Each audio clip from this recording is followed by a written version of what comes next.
میرا کام ہے آپ لوگوں کو اپنے دین کے مطابق سمجھاؤں کہ ہمارے ملک کے حالات کیا ہیں. نماز میں پھر اللہ سے ایک چیز کیا مانگتے ہیں ہم بتاؤ؟ ایاک نعبد و ایاک نستعین نہیں مانگتے. وہ ہم دعویٰ کرتے ہیں کہ اللہ تیری عبادت کرتے ہیں, تیرے سے مدد مانگتے ہیں. وہ ہم اپنی آزادی کا دعویٰ کرتے ہیں کہ اللہ ہم اپنی ایک انسان کو غیرت دیتا ہے ایاک نعبد و ایاک نستعین, کہ اللہ ہم کسی انسان کے سامنے ہاتھ نہیں جھکاتے, ہم تیرے سے مانگتے ہیں اور تیری عبادت کرتے ہیں. لا الہ الا اللہ کا دوسرا مطلب ہے یہ. لیکن ہم مانگتے ایک چیز ہے, وہ کیا مانگتے ہیں؟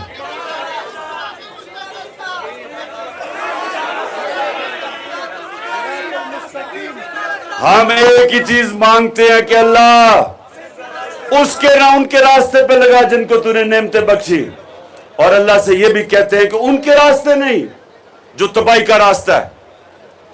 یہ دو راستے ہیں. نوجوانوں یہ سن لو, آپ زندگی میں کتنا اوپر جائیں گے وہ صرف اور صرف ایک چیز پہ ڈپینڈ کرے گا کہ کیا آپ وہ اس راستے پہ ہیں, اور وہ راستہ ہے نبی صلی اللہ علیہ وسلم کا, کیونکہ وہ چلتے پھرتے قرآن تھے. وہ سیدھا راستہ قرآن میں لکھا ہوا ہے, اور قرآن کہ جو چلتا پھرتا قرآن کے اوپر عمل کرتے تھے وہ نبی صلی اللہ علیہ وسلم. اس لیے اللہ ہمیں حکم کرتا ان کی زندگی سے سیکھو, شریعہ پہ چلو, ان کی سنت پہ چلو, کیونکہ وہ ہماری بہتری ہے. یاد رکھیں اللہ خود کفیل ہے, اللہ کو کوئی فائدہ نہیں پہنچا سکتا. لیکن جب ہم اس کے راستے پہ چلتے ہیں ہم اپنے آپ کو فائدہ پہنچاتے ہیں, ہم اپنی زندگی بہتر کرتے ہیں. ہم مشکلوں کا سامنا کرتے ہیں لیکن دلیری سے, کیونکہ ہم سمجھتے ہیں کہ جو بھی مشکل ہوگی, جس آدمی کو اللہ میں ایمان ہو وہ ساری مشکلوں کا مقابلہ کر سکتا ہے. میں جب کرکٹ کھیلتا میدان پہ اترتا تھا, میں ساری فیلڈ مخالف کو دیکھتا تھا اور میں سمجھتا تھا کہ ان میں سے کوئی بھی مجھے ہرا نہیں سکتا, کیونکہ اور اب جب یہ میں 12 جماعتوں کی پی ڈی ایم اور ان کے ساتھ جو پیچھے ان کے ہینڈلر بیٹھے ہوئے ہیں, میں جب ان سب کو دیکھتا ہوں تو وہ کہتے ہیں کہ جی لال ہم نے کاٹا ڈال دیا عمران خان پہ. میں ان کو سمجھاتا ہوں بیوقوفو, کاٹا صرف اللہ ڈال سکتا ہے, انسان نہیں ڈال سکتا. کیونکہ سنیں 2 منٹ رہ گئے, کیونکہ اللہ پہ جب آپ کے اوپر ایمان ہو وہ آپ کو آزاد کر دیتا ہے. لا الہ الا اللہ آپ کو آزاد کر دیتا ہے. وہ آپ کی آزادی کا دعویٰ ہے. خوف سے, فرعونوں سے, ملک کے وقت کے یزیدوں سے آپ آزاد ہو جاتے ہیں. اس لیے میں آپ سب کو کہتا ہوں کہ کبھی نہ بھولیں کہ جو نعرے پہ یہ بنا تھا پاکستان کا مطلب کیا, اور پھر یہ بھی کہ ہم سب کا رشتہ کیا ہے, کہ ہم سب بس سن لو کھلنے لگا روزہ. سنا میری بات. لا الہ الا اللہ انسان کو آزاد کرتا ہے, انسان کو غیرت دیتا ہے, کیونکہ بے غیرت آدمی کبھی بڑے کام نہیں کر سکتا. غیرت آپ کا دین آپ کو غیرت دیتا ہے, اور اس سے پیسے کا کوئی تعلق نہیں ہوتا امیری غریبی کی. اصل میں تو امیر ہوتا ہی وہ ہے جس میں غیرت ہو, جس کی ضمیر کی کوئی قیمت نہیں ہوتی, جس کو کوئی خرید نہیں سکتا, ڈرا نہیں سکتا.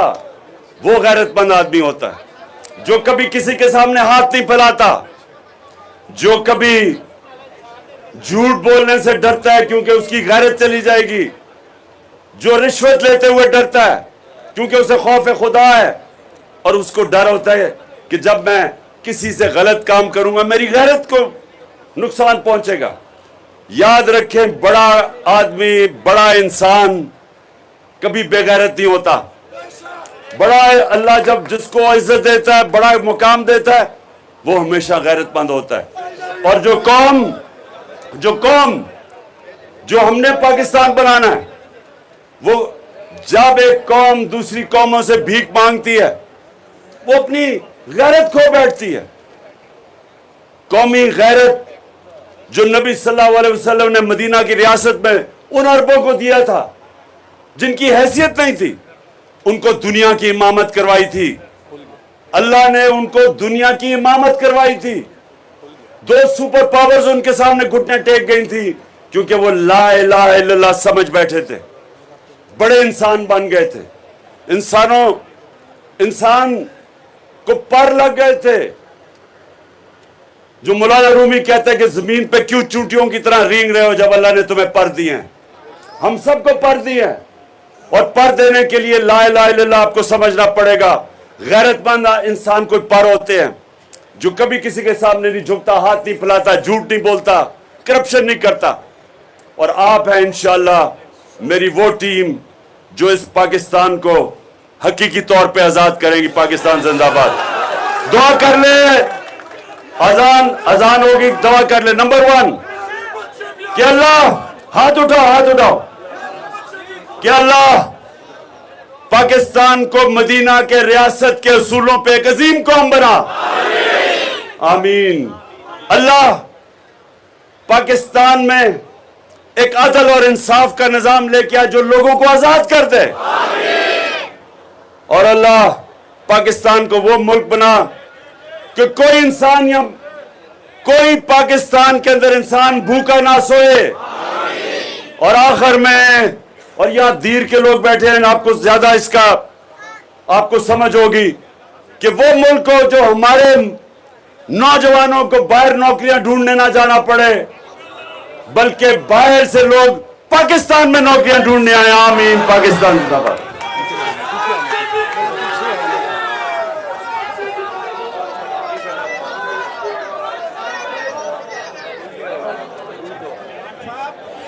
اللہ اکبر، اللہ